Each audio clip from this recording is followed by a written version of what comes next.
నమస్తే, welcome to life line. ఇవాళ మనం కీళ్ళ నొప్పులు, నడు నొప్పుల గురించి మాట్లాడుకుంటున్నాం. వాటి కారణాలు ఏంటి అండ్ హోమియో వైద్యంలో ఎలాంటి పరిష్కారాలు ఉన్నాయి మనకు వివరించడానికి హోమియో కేర్ ఇంటర్నేషనల్ నుంచి డాక్టర్ అర్చన గారు మనతో స్టూడియోలో ఉన్నారు. మాట్లాడుతున్నాం సార్. డాక్టర్ గారు నమస్తే అండి. నమస్తే. ముందుగా కీళ్ళ నొప్పుల గురించి మాట్లాడుకుందాం. అవి ఎందుకు వస్తాయి? అంటే నార్మల్గా కీళ్ళ నొప్పులు అనేది అంటే యూజువల్గా అంటే చాలా మందిలో మనం ఏంటంటే ఏజ్ రిలేటెడ్ వైజ్గా చూస్తూ ఉంటాము. అంటే ఒక వయసు వచ్చిన తర్వాత అంటే ఒక 3 decades బ్యాక్ తీసుకుంటే ఏంటంటే 70-80 years తర్వాత వాళ్ళలో కూడా ఇది చాలా అరుదుగా కనిపించేది. జాయింట్ పెయిన్స్ కానీ కీళ్ళ నొప్పులు, కీళ్ళవాతం అనేది. ఒక 20 decadesలో తీసుకుంటే కనుక మనకి 60 తర్వాత ఎక్కడో ఒక దగ్గర వినబడడం అనేది జరిగింది. బట్ ఒక 10 decades అంటే ఒక 10 years నుంచి 15 years వరకు మధ్యలో ఏమవుతుంది అంటే చాలా వరకు మనకి ఈవెన్ 50 తర్వాత కూడా మనకి కేసెస్ అనేది పెరుగుతూ ఉంది. అంటే ఒక 10 మందిలో ఒక్కరికైనా కూడా మనకి జాయింట్ పెయిన్స్ మైల్డ్గాను, మోడరేట్గాను, సివియర్గాను ఉండడం చూస్తూ ఉన్నాం. ఇప్పుడైతే ఇంకా మరీ దారుణంగా అంటే ఈవెన్ 30-35 తర్వాత కూడా మనకి జాయింట్స్లలో పెయిన్ రావటం. జాయింట్స్ అంటే ఓన్లీ మోకాలు మాత్రమే కాదు, అంటే మనకి ఎల్బో జాయింట్ కావచ్చు, తర్వాత మణికట్టు కావచ్చు, తర్వాత యాంకిల్ దగ్గర కావచ్చు, టోస్ కావచ్చు, ఫింగర్స్ కావచ్చు, ఇంటర్ఫాలెంజల్ జాయింట్స్ కావచ్చు, నెక్ కావచ్చు, స్పైనల్ ఇష్యూస్ కావచ్చు. సో ఇలా ప్రతి ఒక్క జాయింట్లో అనేది ఇన్ఫ్లమేషన్ కానీ లేకపోతే డీజనరేషన్ కానీ నార్మల్గా వచ్చే వేరియంట్ ఎయిర్ వల్ల కానీ అంటే స్మాల్ ఇంజరీస్ వల్ల వచ్చే ఇన్ఫెక్షన్స్ కానీ లేకపోతే నార్మల్ పెయిన్ కానీ మనం ఈ మధ్య కాలంలో 30-35 తర్వాత కూడా చూస్తూ ఉన్నాం.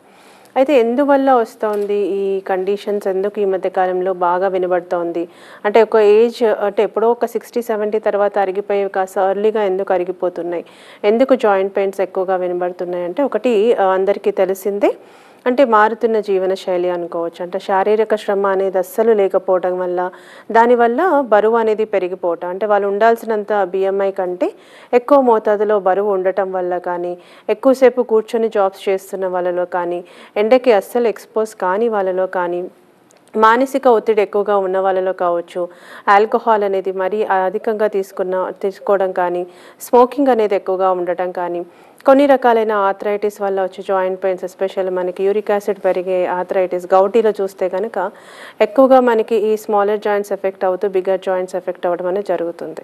సో ఇది ఎందుకు పెరుగుతుంది బ్లడ్లో అంటే హై ప్రోటీన్ ఇంటేక్ అనేది ఎక్కువగా తీసుకున్న వాళ్ళలో కానీ, స్మోకింగ్ ఎక్కువగా ఉన్న, ఆల్కహాల్ మరీ ఎక్కువ ఓవర్ బూజింగ్ ఉన్న వాళ్ళలో మనం ఈ కండిషన్ అనేది చూస్తూ ఉన్నాం. ఇవి కాకుండా ఈ మధ్య కాలంలో బాగా వినబడుతున్న కండిషన్స్లో ఆటోఇమ్యూన్ డిజార్డర్స్ అనేది ఎక్కువైపోతున్నాయి.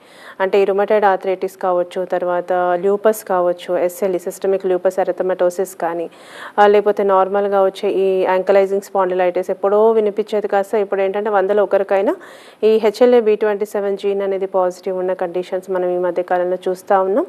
ఎందుకంటే because of these are all the factors.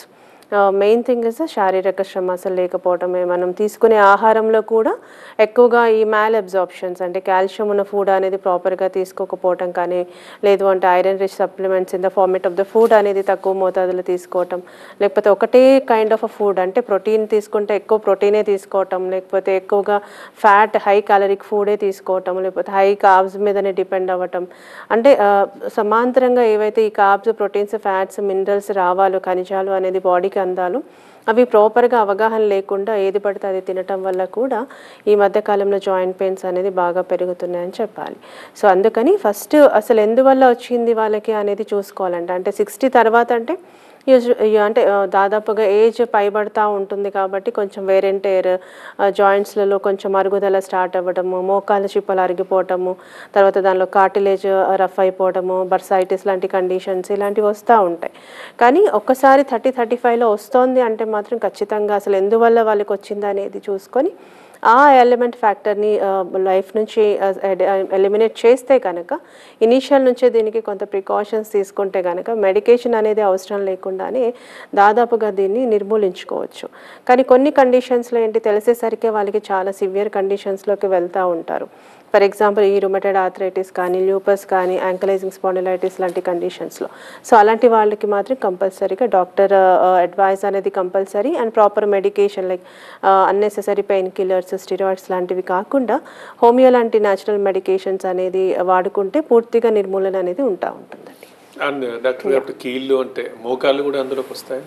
అన్ని కీళ్ళు అంటే ఇప్పుడు ఫర్ ఎగ్జాంపుల్ అంటే చెప్పాను కదా, ఫస్టే చెప్పాను, కీళ్ళు అంటే ఓన్లీ జాయింట్స్ మాత్రమే కాదు, అంటే మనకి మోకాల చిప్ప మాత్రమే కాదు, ఏవైతే అంటే మూమెంట్కి ఏవైతే రెండు జాయింట్ల కలయిక ఉంటుందో, రెండు బోన్స్ కలయికని మనం జాయింట్ అంటూ ఉంటాం. అంటే మన బాడీ హెడ్ టు టో ప్రతి దగ్గర ఆల్మోస్ట్ ఇప్పుడు షోల్డర్ దగ్గర 2 బోన్స్ జాయింట్ ఉంటుంది, తర్వాత ఎల్బో దగ్గర ఉంటుంది, బ్రిస్ట్ దగ్గర ఉంటుంది, యాంకిల్ దగ్గర ఉంటుంది, నీ దగ్గర ఉంటుంది, ఈవెన్ నడుములో కూడా ఉంటాయి వర్టెబ్రేస్ తోటి ఒకదానికి ఒకటి కనెక్షన్ ఉంటుంది. కాబట్టి రెండు బోన్స్ ఎక్కడైతే జాయింట్ అవుతాయో దాన్ని మనం జాయింట్. ఎందుకు అడిగానంటే పర్టికులర్ గా మోకాల నొప్పి కూడా ఈ మధ్యన ఎక్కువగా యూత్ ఎక్కువగా మాట్లాడడం చూస్తున్నాం. అవును, వాళ్ళకి రావడానికి ఇదేనా రీజన్? ఊబకాయము ఇదంతానా? అది ఒకటి రీజన్. ఎక్కలేకపోతున్నారు, ఎగ్జాక్ట్ ఎక్కేటప్పుడైతే మోకాలు వస్తున్నాయని చెప్తున్నారు 30+ అంటే ఒకటి ఉబకాయం అని ఒక ఫ్యాక్టర్ ఉంది ఖచ్చితంగా. కాకపోతే ఏంటంటే సన్నగా ఉన్న వాళ్ళలో కూడా మనం ఈ కేసెస్ అనేది చూస్తూ ఉన్నాం. అది బికాస్ ఆఫ్ అంటే డీజనరేషన్ అని ఒక్కటని మాత్రమే చెప్పలేము. లిగమెంటల్ టైర్ కావచ్చు, టెండనైటిస్ కావచ్చు, లేకపోతే నార్మల్గా ఈ సైనోవిల్ ఫ్లూయిడ్ అనేది మరి అంటే సైనోవైటిస్ కండిషన్స్ కానీ బర్సైటిస్ కండిషన్స్లో కూడా చూస్తూ ఉంటాం. అయితే 30+లో అనేది ఏంటంటే one thing is an obesity and ఎక్కువగా ఎక్సర్సైజ్ అనేది లేకపోవటం, బేసిక్ పెథలాజికల్గా మనం ఈ మధ్యకాలంలో ఇప్పుడు మా హోమియో కేర్లో కూడా వచ్చే కేసెస్లో దాదాపుగా మేము ఫస్ట్ చేసే కొన్ని ఇన్వెస్టిగేషన్స్ ఉంటాయి. ఇఫ్ వాళ్ళ దగ్గర రిపోర్ట్స్ లేకపోతే కనుక దానిలో మోస్ట్ ఆఫ్ ద కేసెస్లో డెఫిషియన్సీ ఉండేది ఈ B12 ఒకటి, vitamin B12 and serum calcium ఒకటి అండ్ విటమిన్ D ఒకటి. దాదాపుగా అంటే 100 మందిలో 90 మందికి కూడా ఎంతో కొంత డెఫిషియన్సీ అనేది ఉంటా ఉంది. సో వాళ్ళకి ఏంటంటే ఫస్ట్ అంటే ఎలాంటి పెథలాజికల్ కండిషన్స్ లేకున్నప్పుడు ఈ ఓన్లీ డెఫిషియన్సీ వల్ల కూడా మనకి అక్యూట్ జాయింట్ పెయిన్ వచ్చే అవకాశాలు ఉంటూ ఉంటాయి. అది over the period of time అవుతుంది ఏమవుతుందంటే సివియారిటీలోకి వెళ్ళే ఛాన్స్ ఉంటుంది.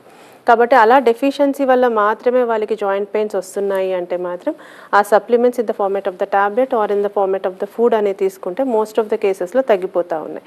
కానీ కొన్ని కండిషన్స్ అప్పటికే అది కాల్షియం చాలా వరకు తగ్గిపోవటం, ఈ ఆస్టియోపోరోటిక్ చేంజెస్ బోన్స్లో రావటం, బోన్ డెన్సిటీ తగ్గిపోవటం వల్ల ఏమవుతుంది కాల్షియం విటమిన్ D ల్యాక్ వల్ల అప్పటికే డీజనరేషన్ ఎక్కువైపోవడం కూడా మనం ఈ మధ్యకాలంలో 30+లో చూస్తూ ఉన్నాం. కాబట్టి అన్నెసెసరీగా ఓవర్ మెడికేషన్స్కి వెళ్ళకండి, అన్నెసెసరీ పెయిన్ కిల్లర్స్ జోలికి వెళ్ళకండి. ఏ మెడిసిన్ వాడినా డాక్టర్ ప్రిస్క్రిప్షన్స్ తీసుకోండి అండ్ హోమ్ మేడ్ రెమెడీస్కి ఫస్ట్ ప్రిఫర్ చేయండి. వాళ్ళకి ఎందుకు మీకు ఆ ప్రాబ్లం వస్తుంది అనేది అంటే ఐడెంటిఫై చేసి దానికి తగ్గట్టుగా దాన్ని ఎలిమినేట్ చేస్తూ లైట్గా ఎక్సర్సైజెస్ అట్లీస్ట్ వీక్లీ 5 days ఒక 30 to 40 minutes మీకు ఏది వీలవుతే అది. అంటే అందరికీ ట్రెడ్మిల్ చేయమని చెప్పాము, అందరికీ సైక్లింగే చేయాలి, అందరికీ జాగింగే చేయాలి, రన్నింగ్ అని కాదు. డిపెండ్స్ ఆన్ దేర్ ఫెసిలిటీ, అంటే వాళ్ళకి ఏది బెటర్గా ఉంటుంది, వాళ్ళ బాడీకి ఏది బెటర్గా ఉంటుంది అనే దాన్ని బట్టి ఎక్సర్సైజెస్ కూడా చెప్తారు. సో అది చేసుకుంటే దాదాపుగా ఈ మెట్లకి దిగేటప్పుడు ఇబ్బంది పడడం కానీ, తర్వాత కాల్షియం విటమిన్ D పెథలాజికల్గా డెఫిషియన్సీ రావడం కానీ ఉండదు. మెయిన్ థింగ్ ఏంటంటే విటమిన్ D ఎందుకు డెఫిషియన్సీ వస్తుందంటే one thing is sun exposing అనేది, లేదా ఎస్పెషల్లీ సన్ ఎక్స్పోజ్ అవుతున్నా కూడా మనం మోస్ట్లీ 9:30, 10 తర్వాత ఎక్స్పోజ్ అవుతా ఉన్నాం. సో దానిలో ఏంటంటే విటమిన్ D చాలా తక్కువగా ఉంటుంది. ఎర్లీ మార్నింగ్స్ లైక్ అంటే 7:30, 8 డిపెండ్స్ ఆన్ దేర్ లొకేషన్ని బట్టి ఒక హాఫ్ అన్ అవర్ అటు ఇటు, కానీ మ్యాక్సిమం 7 to 8 ఇన్ బిట్వీన్లో వచ్చే ఎండ, ఈవినింగ్ 4 తర్వాత వచ్చే అప్పుడే పడ్డ యూవీ రేస్ అయితే మనకి విటమిన్ D న్యాచురల్గా బాడీలో ప్రొడక్షన్ ఉంటుంది. ఎప్పుడైతే విటమిన్ D అనేది ప్రాపర్గా ఉంటుందో అప్పుడే మనం తీసుకునే కాల్షియం అనేది బాడీ తీసుకోవడం జరుగుతుంది, బోన్స్కి అది యూటిలైజ్ చేయడం జరుగుతుంది. దానివల్ల ఎర్లీ డిజనరేషన్స్ రాకుండా ఉంటుంది. సో విటమిన్ D ప్రాపర్గా ఉండాలి ఫర్ కాల్షియం అబ్జార్ప్షన్ అనేది ప్రాపర్గా ఉండాలి అంటే.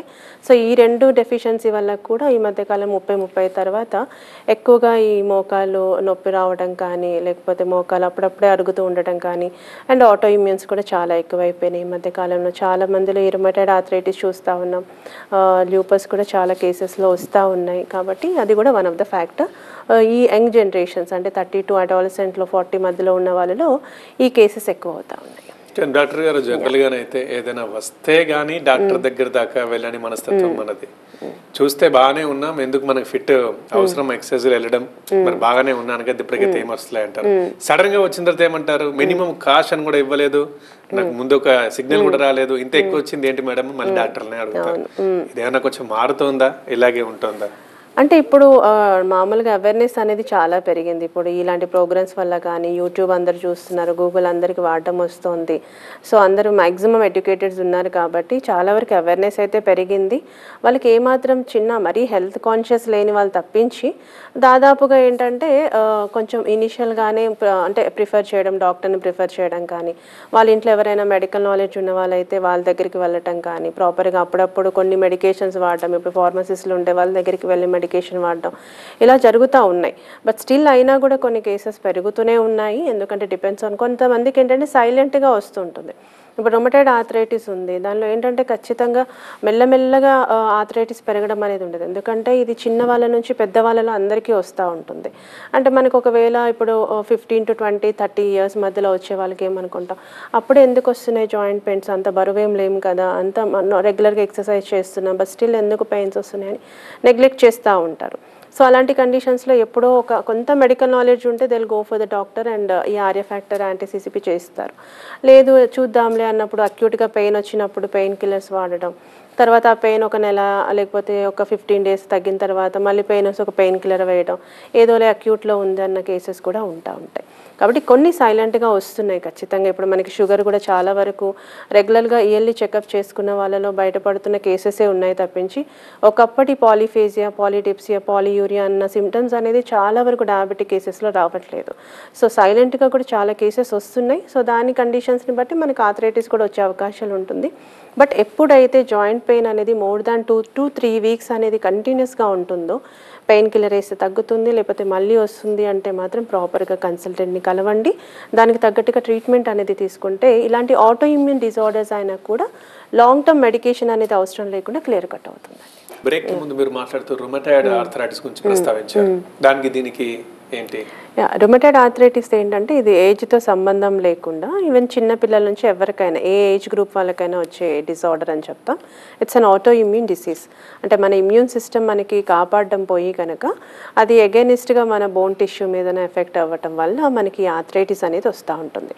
అండ్ అన్ని రకాలైన ఆర్థరైటిస్లో మనకి దాదాపు ఒక 150 నుంచి 200 వరకు ఆర్థరైటిస్ రకాలు ఉంటాయి. దానిలో ఎక్కువ సీరియస్ అంటే కనుక one of the arthritis is rheumatoid arthritis అని చెప్తా ఉంటాము.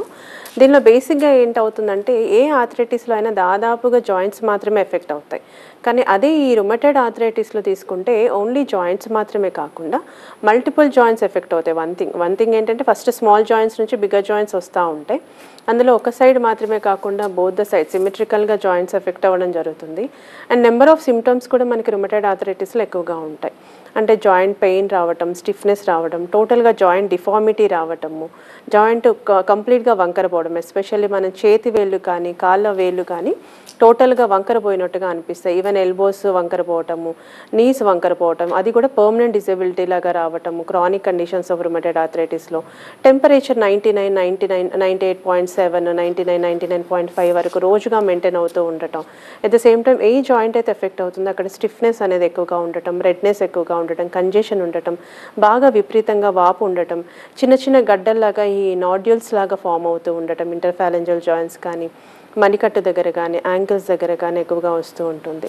ఈ జాయింట్స్ మాత్రమే కాకుండా ఇంటర్నల్గా కూడా ఆర్గాన్స్ డ్యామేజ్ అవ్వడం చూస్తూ ఉంటాం. అంటే హెడ్ దగ్గర మనకి తీసుకుంటే కనుక హెయిర్ ఎఫెక్ట్ అవుతూ ఉంటుంది, ఈవెన్ లంగ్స్ ఎఫెక్ట్ అవుతూ ఉంటాయి, కళ్ళు కూడా ఎఫెక్ట్ అయ్యే ఛాన్సెస్ ఉంటుంది, ఈవెన్ నోటి లోపల ఉండే మ్యూకస్ మెంబ్రైన్ కూడా ఎఫెక్ట్ అవుతూ ఉంటుంది, జిఐటి ట్రాక్ ఎఫెక్ట్ అవుతుంది, రెస్పిరేటరీ అనేది ఎఫెక్ట్ అవుతుంది, మనకి కడుపు దగ్గర కానీ అన్నీ ఇంకా అంటే హెడ్ టు టో ప్రతి ఇంటర్నల్ ఆర్గాన్ కూడా డ్యామేజ్ అయ్యే అవకాశం ఈ రుమటాయిడ్ ఆర్థరైటిస్లో ఉంటుంది. కాబట్టి వన్స్ డిటెక్టెడ్ డెఫినెట్గా ఇది కొంత అన్ని రకాలైన ఆర్థరైటిస్ కంటే కొంత లాంగ్ టర్మ్ ట్రీట్మెంట్ అనే చెప్పాలి. బట్ వెన్ కంపేర్ టు తన అదర్ కన్వెన్షనల్ ట్రీట్మెంట్స్తో పోలిస్తే కనుక దీన్ని ఇనీషియల్గా నిర్ధారణ అనేది చేసుకుంటే ప్రాపర్ డాక్టర్ తోటి మనకి దాదాపుగా హోమియోపతిలో ఏంటంటే కంప్లీట్గా క్యూర్ అనేది మనకి రుమటాయిడ్ ఆర్థరైటిస్లో ఉంది. మోస్ట్ ఆఫ్ దెమ్ ఏంటి చాలా వరకు దీనికోసం pain killers, high pain killers వాడుతూ ఉంటారు. ఎందుకంటే రోజంతా పెయిన్స్ ఉంటూనే ఉంటాయి, నిద్ర పట్టదు, దానివల్ల స్టిఫ్నెస్ ఎక్కువగా ఉంటుంది, యాంగ్జైటీ, మూడ్ డిజార్డర్స్ ఇవన్నీ వస్తూ ఉంటాయి. సో ఆ పెయిన్ భరించలేక చాలా హై స్టెరాయిడ్స్ కూడా వాడుతూ ఉంటారు. వైసోలోన్ అని, హెచ్సిక్యూస్ అని చెప్పేసి, నాప్రోక్సిన్ అనే ట్యాబ్లెట్స్ రెగ్యులర్గా వాడిన కేసెస్ కూడా వస్తూ ఉంటాయి హోమియో కేర్కి. సో ఇలాంటి కండిషన్స్లో ఏంటవుతుందంటే ఆల్రెడీ డిసీజ్ అనేది auto immune disease, multiple organ damage అనేది ఉంటుంది అలాంగ్ విత్ ద మల్టిపుల్ జాయింట్స్తో పాటుగా. మళ్ళీ ఈ స్టిరాయిడ్స్ అనేది తీసుకోవటం, హై పెయిన్ కిల్లర్స్ తీసుకోవటం వల్ల ఇంకా లంగ్స్ మీద, కిడ్నీస్ మీద ఎఫెక్ట్ అవ్వటం, దానివల్ల over the period of time మనకి ఇంకా డ్యామేజ్ అనేది ఎక్కువగా ఉంటూ కాంప్లికేషన్స్ వరకు వెళ్తూ ఉంటాయి. సో అలా కాకుండా హోమియో లాంటి మెడికేషన్స్ వాడుకుంటే ఏంటంటే మీకు కంప్లీట్గా స్టిరాయిడ్స్, పెయిన్ కిల్లర్స్ అవసరం అనేది లేకుండా, కంప్లీట్గా లైఫ్ టైం మెడికేషన్ అనేది కూడా లేకుండా సిమ్టమాటిక్ రిలీఫ్తో పాటుగా మీ ఇమ్యూన్ లెవెల్ నుంచి మనకి మెడిసిన్స్ అనేది ఇవ్వడం జరుగుతుంది. ఫ్రమ్ ద రూట్ నుంచి కూడా ఈ ప్రాబ్లం అనేది తగ్గుతూ వస్తుంది. కాబట్టి పర్మనెంట్గా మనకి రుమటైడ్ ఆర్థరైటిస్కి హోమియో కేర్లో ట్రీట్మెంట్ ఉందని చెప్పాలి. ఏ హోమియోపతి డాక్టర్ అయినా కూడా మీకు ఇచ్చే కాన్స్టిట్యూషన్ మెడిసిన్స్ ఏవైతే ఇస్తారో అది based on the me mentality, symptoms, similarity, తర్వాత ఫిజికల్ స్టేచర్, మీ మెడికల్ హిస్టరీని బేస్ చేసుకొని ఇస్తారు. బట్ అదే హోమియో కేర్లో తీసుకుంటే కనుక వాటితో పాటుగా ఈ జీసీఎస్ మెథడ్తో మనం మెడిసిన్స్ ఇవ్వడం జరుగుతుంది. కాబట్టి పూర్తిగా మీకు ఫస్ట్ మంత్ ఆఫ్ మెడికేషన్ నుంచి కూడా చాలా వరకు ఇంప్రూవ్మెంట్ కలగడం, అట్ ద సేమ్ టైం ఒక్కొక్క సిమ్టమ్ అనేది రావటం. ఆల్రెడీ డిజేబుల్ అయిన జాయింట్ని మనం ఏం చేయలేం, మళ్ళీ అది నార్మల్ అయిపోతుందంటే కాదు. కాకపోతే ఫర్దర్గా డిజేబుల్ కాకుండా ఫర్దర్గా ఈ డిఫార్మిటీ అనేది మల్టిపుల్ జాయింట్స్లో అవ్వకుండా అక్కడికి ఆపేస్తుంది. At the same time internal organ damage అనేది కంప్లీట్గా లేకుండా మనకి హోమియోపతి హెల్ప్ అవుతుందండి. కాబట్టి నిస్సంకోచంగా హోమియోపతి అంటే మనకు ఒక్కసారి రుమటైడ్ ఆర్థరైటిస్ అనేది ఎఫెక్ట్ అయింది అని తెలవంగానే డైరెక్ట్గా స్టిరాయిడ్స్ ఇలాంటి హై పెయిన్ కిల్లర్స్ వరకు వెళ్లకుండా న్యాచురల్ మెడికేషన్స్ ఎలాంటి సైడ్ ఎఫెక్ట్స్ లేని హోమియో వాడుకోవడం ఈ కండిషన్లో చాలా వరకు ఉత్తమం అని చెప్తారు. SLE అంటే ఏంటి మధ్య ఎక్కువగా వింటున్నాం? ఈ మధ్య కాలంలో అంటే ఇది కూడా అంటే చాలా మందిలో ఈ మధ్య చూస్తూ ఉన్నాం, ల్యూపస్ అనేది, ల్యూపస్ నెఫ్రైటిస్ అని. ఎందుకంటే చెప్తున్నాను కదా, ఆటో ఇమ్యూన్స్ అనేది చాలా ఎక్కువ అయిపోతున్నాయి. కాబట్టి one of the SLE cases ఎప్పుడు ఒక 1000 మందిలో ఒకరికి వినిపించేది కాస్త ఇప్పుడు అది రేషియో అనేది తగ్గిపోయిందనే చెప్పాలి. మోస్ట్ ఆఫ్ ద ఉమెన్స్ ఎస్పెషల్గా దీనికి ఎఫెక్ట్ అవుతూ ఉన్నారు, which is the highly life threatening cases if neglected. ఒకవేళ ప్రాపర్గా దీనికి ట్రీట్మెంట్ కనుక తీసుకోకపోతే, బాగా సివియర్ కండిషన్కి వచ్చిన తర్వాత దీనికి ప్రాపర్గా ట్రీట్మెంట్ అనేది కరెక్ట్గా వాడకపోతే ఈవెన్ ప్రాణాలు తీసేంతటువంటి ఆర్థరైటిస్ అనే చెప్పాలి, సిస్టమిక్ లూపస్ ఎరిథెమటోసిస్ అనేది. దీనిలో కూడా సేమ్ థింగ్, రుమటైడ్ ఆర్థరైటిస్ లాగానే మనకి జాయింట్స్తో పాటుగా ఇంటర్నల్ ఆర్గాన్ డ్యామేజ్ అనేది ఎక్కువ ఉంటుంది. ఈవెన్ మనకి బ్లడ్ ప్రెషర్ పెరగటం కానీ, షుగర్ లెవెల్స్ పెరగటం కానీ, బాడీ టెంపరేచర్ కంటిన్యూస్గా ఉండటం కానీ, బాడీలో ఇన్ఫెక్షన్ అనేది ఎక్కువగా రావటం, స్కిన్ మీద ఈ బటర్ఫ్లై ర్యాషెస్ రావటం కానీ, హెయిర్ అనేది కంప్లీట్గా అంటే మనకి ఒక ప్యాటర్న్ ఆఫ్ బాల్నెస్ కూడా వచ్చేటటువంటి మేజర్ ఆర్థరైటిస్ అనే చెప్తా ఉంటాం. సో కాబట్టి ఎవరికైతే ఏనియా అనేది పాజిటివ్ ఉంటుందో బ్లడ్ లోపల, దానిలో వెంటనే ఏనియా ప్రొఫైల్ చేయించుకోండి. ఏనియా ప్రొఫైల్లో ఎన్ని ఇమ్యునోగ్లోబులిన్స్ అనేది పాజిటివ్ ఉంది, ఎంత సివియారిటీ ఉంది అనే దాన్ని బట్టి డైరెక్ట్గా హోమియోపతికి స్టార్ట్ చేయండి. స్టార్ట్ చేస్తే మీకు ఇమ్యూన్ సిస్టమ్ అనేది బూస్టప్ అవ్వడంతో పాటుగా ఈ ల్యూపస్ ఏదైతే ఎఫెక్ట్ అయిందో అది కంప్లీట్గా నార్మలైజ్ అవ్వటం, ఏనియా కూడా కంప్లీట్గా నెగిటివ్ వచ్చిన కేసెస్ కూడా మనకి 80 to 90% హోమియో కేర్లో ఉన్నాయని చెప్పాలి. అట్ ద సేమ్ టైం మీకు ఏదైతే ఇంప్రూవ్మెంట్ అనేది కనిపిస్తుందో హోమియోతోటి అది పర్మనెంట్ ఇంప్రూవ్మెంట్ అండి. అట్ ద సేమ్ టైం మీకు అంటే మెడిసిన్స్ వాడినప్పుడే తగ్గటము, మెడిసిన్స్ ఆపాక మళ్ళీ రికరెన్సీ రావడం అనేది ఏమి ఉండదు. But definitely it's long term treatment అనే చెప్తాను. అంటే రుమటైడ్ వేరే ఆర్థరైటిస్ అంటే మనకు ఒక సంవత్సరము 6 నెలలు వాడితే తగ్గిపోతూ ఉంటుంది. బట్ వేరాస్ రుమటైడ్ ఆర్థరైటిస్ కానీ ఎస్పెషల్లీ SLE లాంటి కండిషన్స్ అయితే ఒక 2-3 years కూడా వాడిన కేసెస్ ఉంటాయి. కంటిన్యూస్గా మెడికేషన్స్ వాడాలి, ఎక్కడ బ్రేక్ వచ్చినా మళ్ళీ రివర్స్ అయ్యే అవకాశం అనేది తగ్గిపోతూ ఉంటుంది. కాబట్టి దీనికి ప్రాపర్గా మెడికేషన్ ఎంతవరకు అవసరం పడుతుందో డాక్టర్ చెప్పిన అడ్వైస్ అనేది ఫాలో అవ్వటము, టైం టు టైం మెడికేషన్స్తో పాటుగా ఫుడ్ అనేది కూడా ఏవైతే తినకూడదు, ఏవి తినాలని చెప్తామో అవి కూడా అవాయిడ్ చేస్తూ ఉండటం, మెంటల్ స్ట్రెస్ వరకు వెళ్లకుండా దాదాపుగా యోగా, మెడిటేషన్ లాంటివి చేసుకుంటే ఎంత కామ్ డౌన్గా ఉంటే అంత తొందరగా ల్యూపస్ అనేది కంప్లీట్గా నెగిటివ్ అవ్వటం. లైఫ్ టైం మెడికేషన్ అయితే ఏమి కాదండి ఇది. ఈవెన్ చాలా వేరే ట్రీట్మెంట్స్లో లైక్ రుమటైడ్ ఆర్థరైటిస్ కానీ, సిస్టమ్కి, SLEకి కానీ చాలా వరకు ప్రాణాలు పోతాయేమో అని భయపడుతూ ఉంటారు. అంటే చాలా సివియర్ కండిషన్స్లో వీ కాన్ సే, అది కొన్ని లిమిటేషన్స్ ఉంటాయి హోమియోకి కూడా. బట్ మా దగ్గరికి ఒక 3rd stage వరకు వస్తే కనుక డెఫినెట్గా ఉంటుంది. ఎందుకంటే SLEకి ఒకటి అదర్ ట్రీట్మెంట్స్లో ఓన్లీ స్టిరాయిడల్ ట్రీట్మెంట్, లేకపోతే ఇంకా అది లైఫ్ టైం మెడికేషన్, లేకపోతే ఇంకా like kind of a death only అని చెప్తూ ఉంటారు. కానీ హోమియోలో ఇనీషియల్గా వాడుకుంటే కనుక లైఫ్ స్పాన్ పెరగడంతో పాటుగా కంప్లీట్గా ఏనియా నెగిటివ్ వస్తుంది. కాబట్టి మీరు ఎప్పటికీ కూడా మెడికేషన్ అనేది వాడాల్సిన అవసరం ఉండదు. ప్రాణాల మీదకి వచ్చే వరకు అంత సివియారిటీ వరకు వెళ్లకుండా మనకి హోమియోపతి మెడికేషన్స్ హెల్ప్ చేస్తుంది. అంటే ఓన్లీ మనకి హెడ్ టో ఇవన్నీ మాత్రమే కాకుండా, జాయింట్స్ మాత్రమే కాకుండా లోపల నుంచి కూడా బయటకు హీల్ అవుతూ వస్తుంది. కాబట్టి విచ్ ఇస్ అ పర్మనెంట్గా ట్రీట్మెంట్ అని చెప్తామండి. డాక్టర్ గారు వయసు పైబడ్డ వారి సంగతి పక్కన పెడితే ఈ 35 నుండి 50 అనుకుందాం, ఆ మధ్యలో కీళ్ళ నొప్పులు నడుము నొప్పులు వస్తే వాళ్ళకి పర్మనెంట్ సొల్యూషన్ ఉంటుందా హోమియోలో? అంటే చెప్తున్నా కదా, ఇప్పుడు మనకి 60, 65, 70, 80 వాళ్ళు కూడా వస్తూ ఉంటారు. హోమియో అయితే సైడ్ ఎఫెక్ట్స్ ఉండదు, పెయిన్ కిల్లర్స్ వెళ్ళలేము. అట్ ద సేమ్ టైం ఈరోజు కూడా ఒక కేసు 80 years ఆఫ్ మనకి మేనేజర్ వచ్చారు, బ్యాంక్ మేనేజర్, రిటైర్డ్. ఆయనకి నార్మల్గా L4, L5, S1 ప్రొట్రూషన్ ఉంది. సో వాళ్ళు ఏం చెప్పారు, మెడికేషన్స్ వాడండి కానీ మీకు అది పర్మనెంట్గా తగ్గదు, మీకు సర్జరీ చేయించాల్సిందే. బట్ ఏజ్ చూస్తే 80 ఉంది. ఆల్రెడీ వాళ్ళ పేషెంట్ అంటే వాళ్ళ వైఫ్ నా పేషెంట్ కాబట్టి మళ్ళీ తను కూడా వచ్చారు ఈరోజు. వచ్చి మరి ఇలా సర్జరీ అంటున్నాను. There are so many cases which we're dealing. Even సర్జికల్కి వెళ్ళాల్సిన వాళ్ళు కూడా మనకి టోటల్గా బెడ్ రిడన్ ఉన్న వాళ్ళు విత్ ఇన్ 1 month లేసి కూర్చున్న కేసెస్ కూడా ఉన్నాయి. అన్ని కేసెస్ అలా అవుతున్నాయి అని చెప్పట్లేదు, there are some limitations also. So అలాంటి కేసెస్ అవుతున్నాయి. 80 years వాళ్ళు కూడా హోమియో వాడుతున్నారు, సర్జరీ వద్దు అనుకొని అంటే ఖచ్చితంగా ఈ 25, 35 ఇన్ బిట్వీన్ వచ్చే వాళ్ళకి ఖచ్చితంగా తగ్గుతుంది, ఎర్లీగా తగ్గుతుంది. అంటే బాడీ అనేది మెడిసిన్స్కి తొందరగా రెస్పాండ్ అవుతుంది. మనకి 50లో రెస్పాండ్ అయ్యేది కొంత డిలే ఉంటుంది, ఎందుకంటే అప్పటికి బాడీ డిటీరియేట్ అవ్వడం, బీపీ, షుగర్ ఇవన్నీ ఉంటాయి కాబట్టి. మనకి అదే 35, 25 ఇన్ బిట్వీన్ 25 to 35 మధ్యలో మాత్రం తొందరగా రికవరీ అవ్వడం, బాడీ తొందరగా రెస్పాండ్ అవ్వడం ఉంటుంది కాబట్టి ఖచ్చితంగా తగ్గుతుంది. ఆ ఏజ్లో సర్జరీ అనేది అసలు అవసరమే లేదు. థ్యాంక్ యూ డాక్టర్ గారు, మంచి ఇన్ఫర్మేషన్ ఇచ్చినందుకు థ్యాంక్ యూ. రైట్, ఇది వాటి లైఫ్ లైన్. చూస్తూనే ఉండండి TV9.